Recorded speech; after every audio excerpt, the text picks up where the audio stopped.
तो चलिए अब शुरू करते हैं सुपरफास्ट खबरों का सिलसिला।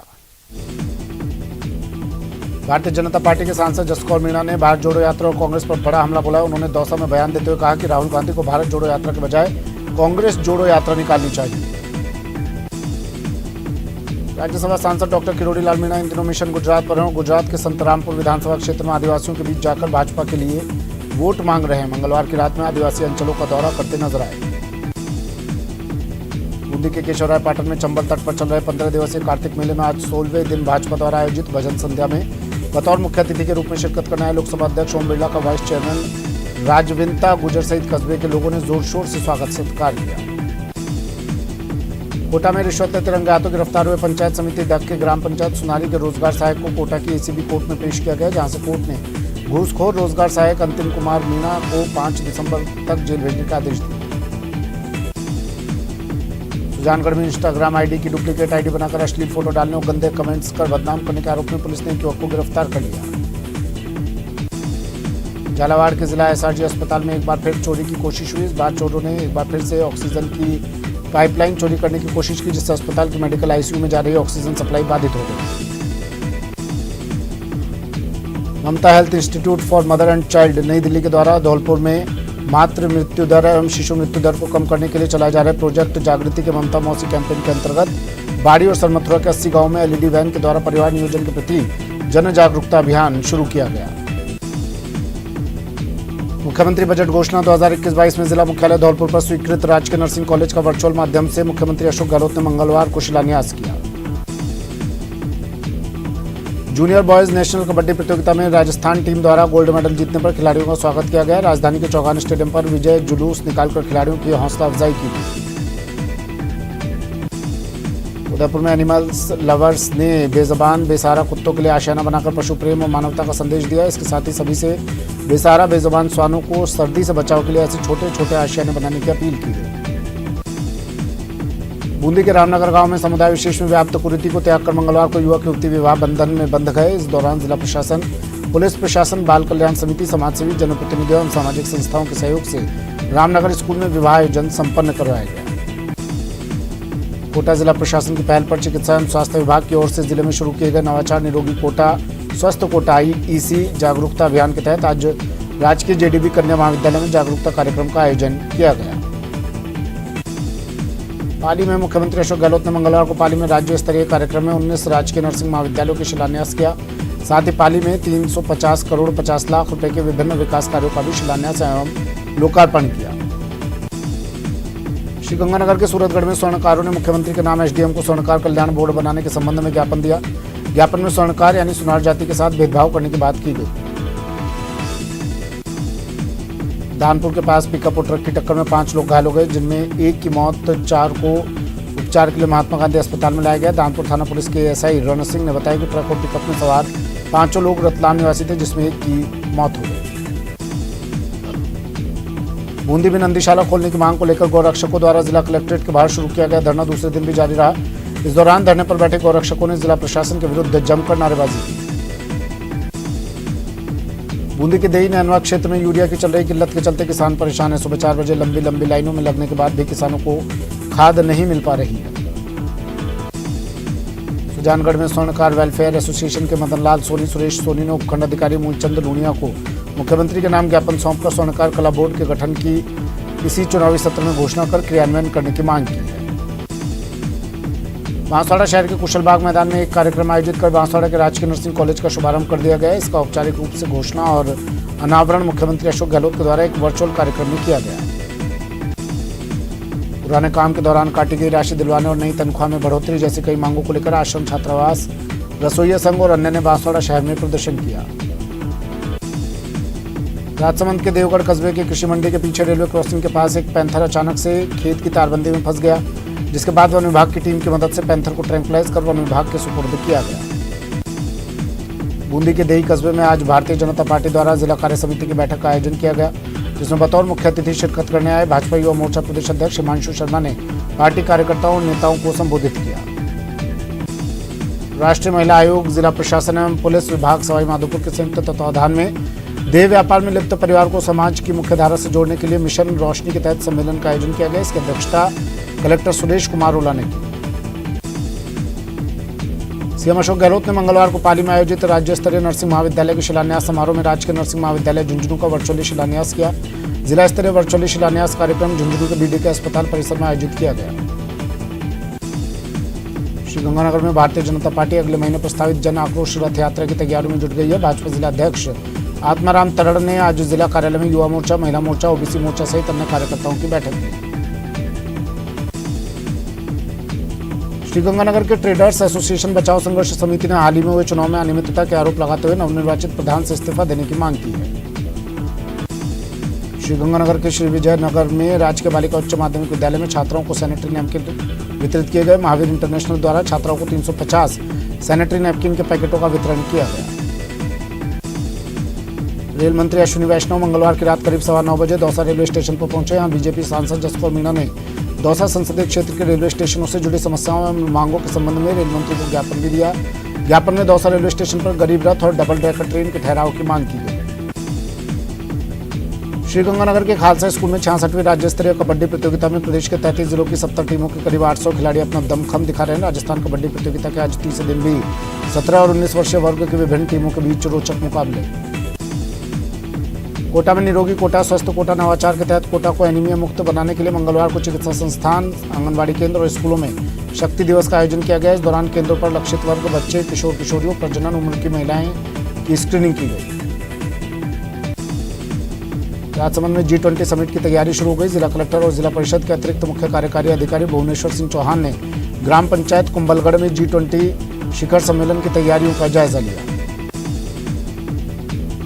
सीएमएचओ डॉक्टर जगदीश कुमार सोनी के निर्देश पर शहर के कुन्हाड़ी सीएचसी पर निःशुल्क अस्थि घनत्व जांच शिविर का आयोजन किया गया। शिविर में 50 पार उम्र के 152 लोगों के अस्थि घनत्व संबंधी जांच की गई, जिनमें से 40 का अस्थि घनत्व कम पाया गया। टोंक में नर्सिंग कॉलेज के भवन का शिलान्यास कार्यक्रम में अव्यवस्थाएं देखने को मिली, जहां कार्यक्रम में कोई जनप्रतिनिधि नहीं पहुंचे। साथ ही जिला प्रशासन के अधिकारियों का भी आना जाना लगा रहा। कार्यक्रम स्थल पर आवारा कुत्तों का जमावड़ा लगा रहा। अलवर के रामगढ़ में अपनी मांगों को लेकर विशेष समुदाय के लोगों का अनिश्चितकालीन धरना प्रदर्शन जारी है। लोगों ने कहा कि जब तक हमारी मांगें पूरी नहीं होती तब तक हमारा धरना जारी रहेगा। श्रीगंगानगर के सूरतगढ़ में 4 लेन बाईपास से शहर में प्रवेश करने वाली सड़क पर मूर्ति पूजक संघ ने आत्मवल्लभ द्वार लोकार्पण किया। इस मौके पर पालिका अध्यक्ष ने मार्ग का नाम भोले बाबा जयानंद मार्ग करने की घोषणा की। कोटपुतली के पावटा में सवारियों से भरी हरियाणा रोडवेज की बस सड़क किनारे ट्रेलर से जा टकराई। हादसे में बस में सवार 2 दर्जन यात्री घायल हो गए। सभी को अस्पताल में भर्ती करवाया गया। करौली के महावीर जी में महामस्तकाभिषेक और पंच कल्याणक महोत्सव का 24 नवंबर से आगाज होने वाला है, जिसका आगाज मुख्यमंत्री अशोक गहलोत ध्वजारोहण के साथ करेंगे, जिसके लिए तैयारियां जोरों पर हैं। राजसमंद सांसद दिया कुमारी ने गुजरात चुनाव में गांधीनगर उत्तर से बीजेपी प्रत्याशी रीटाबेन पटेल के समर्थन में जनसंपर्क किया और कहा कि गुजरात में हमें प्रचार की जरूरत नहीं, हमारा काम बोलता है। डूंगरपुर में मेडिकल कॉलेज के बाद नर्सिंग कॉलेज की नींव रखी गई। मुख्यमंत्री अशोक गहलोत ने पाली से वर्चुअल कार्यक्रम के जरिए नर्सिंग कॉलेज और हॉस्टल का शिलान्यास किया। उदयपुर के अंबा माता इलाके में कुछ दिन पहले होटल व्यवसायी पर हुई फायरिंग के आरोप में पुलिस ने चौथे आरोपी को गिरफ्तार कर लिया। पुलिस ने आरोपी को सड़क पर पैदल चलाकर जुलूस निकाला। धौलपुर की कंचनपुर थाना पुलिस ने महिला को डरा धमकाकर बलात्कार करने वाले आरोपी को गिरफ्तार कर लिया। पुलिस ने तेजी से कार्रवाई करते हुए मात्र 15 दिनों में ही आरोपी को दबोच लिया। प्रदेश के 19 जिलों में एक साथ नर्सिंग महाविद्यालयों का शिलान्यास किया गया। दौसा के लालसोट में भी राजकीय नर्सिंग महाविद्यालय का मुख्यमंत्री अशोक गहलोत ने वर्चुअल शिलान्यास किया। श्रीगंगानगर में माध्यमिक शिक्षा निदेशालय ने 7 स्कूलों के संस्था प्रधानों को 10वीं बोर्ड के परीक्षा परिणाम 50% से कम रहने पर नोटिस जारी कर दिया और संस्था प्रधानों से जवाब मांगा है। श्रीगंगानगर जोधपुर डिस्कॉम की ओर से जिला मुख्यालय के विभिन्न क्षेत्रों में विद्युत लाइनों और ट्रांसफार्मर की आवश्यक मरम्मत के चलते 1 से 3 घंटे तक विद्युत आपूर्ति ठप रही।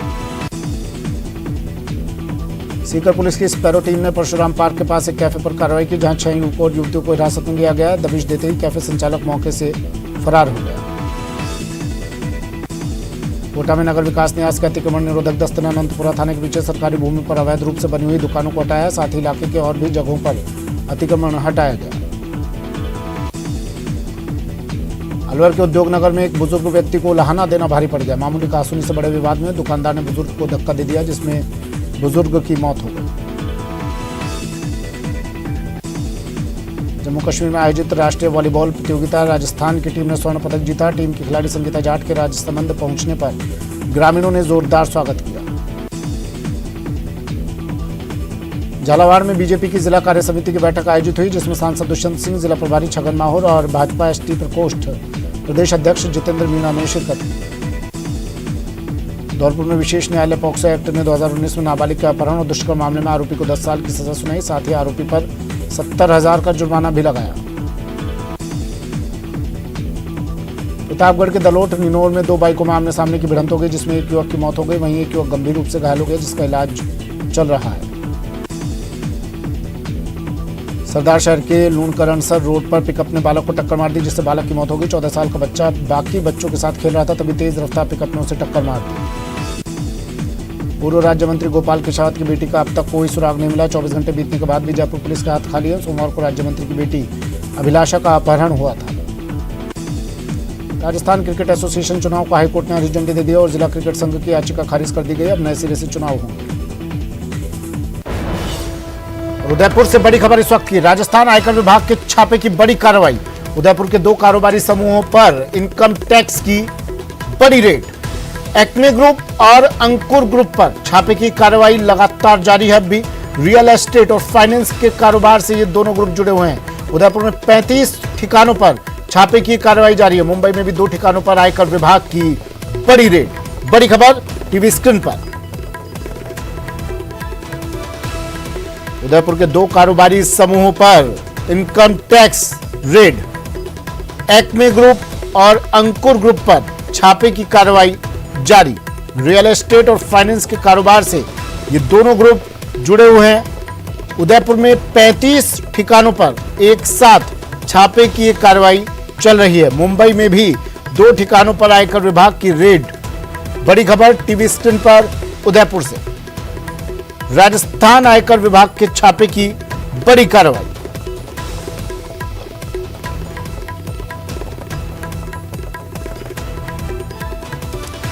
राकेश मेरे सहयोगी हमारे साथ जयपुर से फोन लाइन पर जुड़ गए हैं। राकेश, किस तरह कार्रवाई की गई, कितनी बड़ी इस कार्रवाई को समझा जाए? बिल्कुल, देखिए सुमित, ये बहुत बड़ी कार्रवाई है। इनकम टैक्स इन्वेस्टिगेशन की जो टीमें हैं वो उदयपुर के साथ साथ जोधपुर और जयपुर से भी इस कार्रवाई में पहुंची हैं। करीब 300 से ज्यादा अधिकारी कर्मचारी आयकर विभाग से इस कार्रवाई में जुटे हैं, क्योंकि आयकर विभाग ने जो प्रारंभिक जांच की है उसमें बहुत बड़े पैमाने पर जो है वित्तीय अनियमितताएं सामने आई हैं और टैक्स चोरी के दस्तावेज भी आयकर विभाग ने प्रारंभिक जांच में जुटाए हैं। तो उनके अनुसार जो आयकर रिटर्न में ये इनकम दर्शाते थे बहुत कम थी, जबकि बहुत बड़े पैमाने पर इन्होंने जमीनों की खरीद फरोख्त में निवेश किया है, लोगों को जो पैसे देने का कारोबार किया है। इसके अलावा निवेश के दस्तावेज आयकर विभाग के हाथ लगे हैं। तो अभी आयकर छापे की कार्रवाई शुरू हुई है, जो ये 2 से 3 दिन तक जारी रहेगी। बड़ी आयकर चोरी का इसमें खुलासा हो सकता है। किस तरह सूचना मिली? 35 ठिकानों पर एक साथ कार्रवाई की गई है। राकेश, लंबे समय से अनियमितता आ रही थी? बिल्कुल, देखिए ये कुल टोटल 37 ठिकाने हैं। 35 उदयपुर में हैं, 2 मुंबई में हैं। और ये जानकारी आयकर विभाग को जब इन्होंने निवेश से संबंधित जो दस्तावेज हैं उनमें हेराफेरी की, आयकर विभाग ने ऐसे लोगों की जांच की जिनके नाम पर निवेश किया जा रहा था, जिन कंपनियों के नाम पर निवेश किया जा रहा था। तो फिर पता चला कि कुल मिलाकर ये जो निवेश किया जा रहा है उसके पीछे कुछ बड़े ग्रुप के लोगों का हाथ है जो गलत तरीके से निवेश कर रहे हैं। उसी में ये दोनों ग्रुपों के दस्तावेज आयकर विभाग ने पकड़े हैं और जब पूरी छानबीन के बाद आयकर विभाग ने छापे की कार्रवाई शुरू की है। अब और भी ये पता चलेगा इस कार्रवाई के बाद में कि किन किन लोगों के नाम पर इन्होंने कहां पर कितना बड़ा इन्वेस्टमेंट किया है, उसकी जांच अब शुरू हो गई है। कपिल भी जुड़ गए हमारे साथ उदयपुर से। कपिल, एक साथ 35 ठिकानों पर छापे की कार्रवाई, कहां पर उदयपुर में छापे की कार्रवाई चल रही है? क्या कुछ चल रहा है अभी इस कार्रवाई के दौरान? क्या खबर निकल कर आ रही है अंदर खाने से? कपिल जी, देखिए फाइनेंस और रियल एस्टेट से जुड़े हुए ये व्यवसायी हैं और जो इनके जो हेड ऑफिस बताए जा रहे हैं ये सवीना इलाके में रेती स्टैंड के समीप इनके मुख्य कार्यालय है, वहां पर मुख्य रूप से कार्रवाई चल रही है। उसके अलावा जो इनके दूसरे शहर में अलग अलग जगह पर जो ठिकाने अलग अलग ऑफिसेज हैं या फिर इनके मालिकों के जो निवास स्थान है, उन सभी जगहों पर आयकर विभाग की टीम ने एक साथ सुबह दबिश दी है। तकरीबन 35 स्थान उदयपुर में बताए जा रहे हैं। 35 लोकेशन उदयपुर में है जहां पर इनकम टैक्स की कार्रवाई चल रही है। वहीं उदयपुर से बाहर मुंबई में भी दो जो ठिकाने हैं वहां पर भी इनकम टैक्स के अधिकारियों ने छापा डाला है। माना जा रहा है कि एक बड़ी इनकम टैक्स से जुड़ी हुई चोरी का खुलासा होने का अनुमान है। एक बड़ी संपत्ति जो है कि जिस अघोषित संपत्ति जिसे कहा जा सकता है वो सामने आने की भी संभावनाएं जताई जा रही है। हालांकि 2 या 3 दिन में जब ये कार्रवाई पूरी होगी तब स्थिति पूरी तरह से स्पष्ट हो सकेगी। लेकिन ये जो कंपनियां बताया जा रहा है कि ये इनकम टैक्स डिपार्टमेंट के सर्विलेंस पे थी और जैसे ही इनकम टैक्स डिपार्टमेंट ने अपनी जो इंटरनल जांच है वो पूरी की और डॉक्यूमेंट्स इकट्ठे किए उसी के बाद में इस छापे की कार्रवाई को अंजाम दिया है। जी 35 ठिकानों पर एक कार्रवाई की गई। 2 ठिकाने कपिल मुंबई में भी बताए जा रहे हैं, वो भी इसी कंपनी के हैं, इन्हीं लोगों के हैं, इन्हीं समूहों के हैं। बिल्कुल जो जानकारी है उसके अनुसार इन्हीं समूहों के ठिकाने बताए जा रहे हैं। इनके जो मुंबई के जो कार्यालय हैं वहां पर भी ये कार्रवाई को अंजाम दिया गया है। इनकम टैक्स की टीम वहां पर भी पहुंची, ये भी जानकारी जो है वो सामने आई है। अच्छा राकेश, आप बता रहे हैं अलग अलग कंपनियों के नाम पर इन्वेस्ट किया गया, इन कंपनियों के बारे में पता चल पाया कुछ फर्जी कंपनी है, कंपनी धरातल पर है भी या नहीं है? आयकर विभाग की इन्वेस्टिगेशन प्रारंभिक जांच में ये सामने आया है, उसमें ये साफ तौर पर है कि इन्होंने जिन कंपनियों के जरिए निवेश किया है, मुंबई में जो 2 कंपनियां इन्हीं ग्रुप से जुड़ी हुई हैं, इनके एसोसिएट्स लोग हैं। इसके अलावा उदयपुर में भी इन्होंने कई ऐसी कंपनियां बनाई हैं जिनमें पैसा इनका लगता था लेकिन व्यक्ति दूसरे होते थे, इन्हीं से जुड़े लोग होते थे। उनकी वित्तीय क्षमताएं इतनी मजबूत नहीं थी कि वो इतना बड़ा निवेश कर सकें। जब इसके साथ साथ कई दूसरे राज्यों में भी इन्होंने इस तरह की कंपनियां बनाई हैं जिनमें डमी डायरेक्टर बनाए हैं, डमी कंपनियां बनाई, उनको उपयोग किया और बंद कर दिया। यानी इनका ये जो ब्लैक मनी का को वाइट करने का जो खेल है वो लंबे समय से चल रहा था। तो आयकर विभाग ने अब चूंकि प्रारंभिक दस्तावेज जो जुटाए हैं उनकी छानबीन शुरू की है और निश्चित तौर पर इसमें बड़े पैमाने पर वित्तीय अनियमितताओं के साथ साथ काली कमाई भी उजागर होगी। अब क्या ये भी सामने आ रहा है राकेश की मुंबई के अलावा क्या किसी और जगह भी टीम जा सकती है, जांच हो सकती है और किसी जगह में भी कंपनियां रडार पर हो टीम के? कुछ खबर आ रही है ऐसी? बिल्कुल सुमित, देखो अभी कार्रवाई शुरू हुई है और जो दस्तावेज मिलेंगे, क्योंकि ये दस्तावेज कनेक्टेड होते हैं एक दूसरे से, जिन लोगों से इन्होंने खरीद फरोख्त की है क्या उन्होंने सही तरीके से उसको आयकर रिटर्न में दिखाया है या नहीं दिखाया है, इसकी जांच होगी। और संभवतः अधिकांश आयकर विभाग की छापे की कार्रवाई में 2 से 4 नई टीमें और भी आती है। आयकर विभाग ने ऐसी टीमों को बैकअप में रखा हुआ है और वो टीमें जैसे दस्तावेज मिलेंगे उनसे जुड़े लोगों के ठिकानों पर और भी दबिश दे सकती है। कपिल, अगर इस पूरी रेड को समझा जाए, इसके स्वरूप को समझा जाए, इस रेड की कितनी बड़ी ये रेड अगर हम दर्शकों को समझाना चाहें, किस तरह से समझाएं? सुबह किस तरह ये रेड पड़ी, कितनी बड़ी संख्या में आयकर विभाग की टीम के कर्मचारी पहुंचे, क्योंकि 35 ठिकानों पर एक साथ पूरी रणनीति के तहत कार्रवाई की गई होगी? कपिल देखिए, आयकर विभाग की जो कार्रवाई होती है वो एक साथ एक ही समय पर सभी ठिकानों पर जो है वो दबिश दी जाती है। पहले से विभाग की जो टीम है वो अपनी पूरी तैयारी कर लेती है। अधिकारियों को डेप्यूट कर लिया जाता है कि कौन कौन से ठिकानों पर कौन कौन किन किन वाहनों के माध्यम से पहुंचेगा। तो वे सारी तैयारी इनकम टैक्स डिपार्टमेंट पहले ही कर चुका था और उसके बाद में आज सुबह इसको एग्जीक्यूट किया गया। टीम के सदस्य एक साथ सभी ठिकानों पर पहुंचे और सबसे पहले जाते ही जो मूवमेंट जो होना था, जैसे ऑफिस है तो ऑफिस का किसी भी तरह का मूवमेंट बंद कर दिया गया, डॉक्यूमेंट्स को तुरंत सीज कर दिए गए, सारे डॉक्यूमेंट जो है वो। चलिए, शुक्रिया कपिल तमाम जानकारी के लिए। राकेश, आपका भी शुक्रिया। आयकर विभाग की बड़ी कार्रवाई, राजस्थान आयकर विभाग के छापे की बड़ी कार्रवाई, उदयपुर के 2 कारोबारी समूह पर income tax raid, Acme group और अंकर ग्रुप पर छापे की कार्रवाई जारी। अजमेर को रेल मंत्री अश्विनी वैष्णव ने बड़ी सौगात दी है। अब अजमेर स्टेशन को वंदे भारत एक्सप्रेस से जोड़ा जाएगा और रेल वर्कशॉप को वंदे भारत वैगन के रखरखाव का काम मिलेगा। अलवर पुलिस की बड़ी लापरवाही सामने आ रही है, जहां पुलिस को 24 घंटे से ज्यादा समय से लापता बालिका का अभी तक कोई सुराग नहीं मिल पाया। बता दें कि लड़की 4 साल से मानसिक रूप से परेशान थी। अजमेर में 7 सूत्री मांगों को लेकर 14 नवंबर से पटवार संघ के प्रदेश अध्यक्ष अनशन पर बैठे हैं, जिनके समर्थन में झुंझुनू के पटवारियों ने हर उपखंड मुख्यालय पर धरना देकर प्रदर्शन किया। सिरोही में नर्सिंग कॉलेज का शिलान्यास कार्यक्रम में बीजेपी ने सरकारी मशीनरी के दुरुपयोग का आरोप लगाया और निष्पक्ष जांच की मांग की। आरोप है कि भीड़ जुटाने के लिए नरेगा कर्मियों को ट्रैक्टर से लाया गया। झुंझुनू जिला मुख्यालय पर राजस्थान न्यायिक कर्मचारी संघ जिला शाखा के चुनाव संपन्न हुए, जिसमें 200 कर्मचारियों ने अपने मताधिकार का प्रयोग किया। सुभाष चंद्र मूंड ने 75 मतों से जीत हासिल की। झुंझुनू में पंचायती राज मंत्री रमेश मीणा समूह संभल और मुखीकरण कार्यशाला में शामिल हुए। मंत्री ने राजीविका मिशन की महिलाओं के लगाए गए प्रदर्शनी का अवलोकन किया और महिलाओं से संवाद भी किया।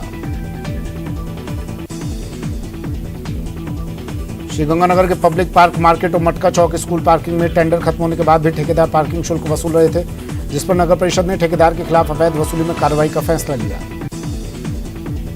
करौली के सिटी पार्क में भारतीय मजदूर संघ की बैठक का आयोजन हुआ, जिसमें आंगनबाड़ी कार्यकर्ताओं साथ इनकी समस्याओं को लेकर चर्चा की गई और सीएम के नाम कलेक्टर को ज्ञापन सौंपा गया। श्रीगंगानगर में पटवार संघ शाखा सूरतगढ़ ने अपनी 7 सूत्री मांगों को लेकर उपखंड कार्यालय के आगे धरना दिया। प्रदर्शन में बड़ी संख्या में महिलाएं भी मौजूद रही। बता दें कि 1 दिवसीय सांकेतिक धरना था। जोधपुर में कर्नल संग्राम सिंह भाटी की प्रतिमा का अनावरण किया गया। कर्नल का अक्टूबर 2018 में बीमारी से निधन हुआ था। ऑपरेशन रक्षक में 6 आतंकियों को इन्होंने मार गिराया था। बीकानेर के खाजूवाला में खूंखार जानवर की वजह से दहशत का माहौल बना हुआ है। अज्ञात जानवर ने 2 बकरियों और अन्य जानवरों को अपना शिकार बना लिया। वन विभाग की टीम तलाश में जुटी है। झालावाड़ के सुनेल में तहसील कार्यालय पर ग्रामीणों ने नारेबाजी कर प्रदर्शन किया और बांध के निर्माण कार्य को रोकने के लिए तहसीलदार को ज्ञापन सौंपा। मुआवजा नहीं मिलने से नाराज हैं ग्रामीण। बूंदी के इंडोली में स्कूल से पढ़कर निकल रही छात्रा को तेज रफ्तार डंपर ने कुचल दिया, जिसमें छात्रा की मौके पर ही मौत हो गई। बता दें डंपर अवैध बजरी से भरा था, जिसको गुस्साए ग्रामीणों ने जलाने की कोशिश की। कोटा के गुमानपुरा में मोबाइल की दुकान में बदमाश ग्राहक बनकर आया और मोबाइल चुराकर फरार हो गया। दिन दहाड़े हुई मोबाइल चोरी की वारदात सीसीटीवी में कैद हो गई। श्रीगंगानगर के साधुवाली में प्रस्तावित गाजर मंडी को लेकर जिला प्रशासन की ओर से साइट का निरीक्षण किया गया, ताकि साधुवाली के हजारों गाजर उत्पादक किसानों को जल्द राहत मिल सके। हनुमानगढ़ जंक्शन में 21 लाख रुपयों की लागत से बन रहे नर्सिंग कॉलेज का मुख्यमंत्री अशोक गहलोत ने वर्चुअली शिलान्यास किया। कार्यक्रम में प्रभारी मंत्री गोविंद राम मेघवाल मौजूद रहे। चलिए बुलेटिन में फिलहाल इतना ही, दीजिए इजाजत, नमस्कार।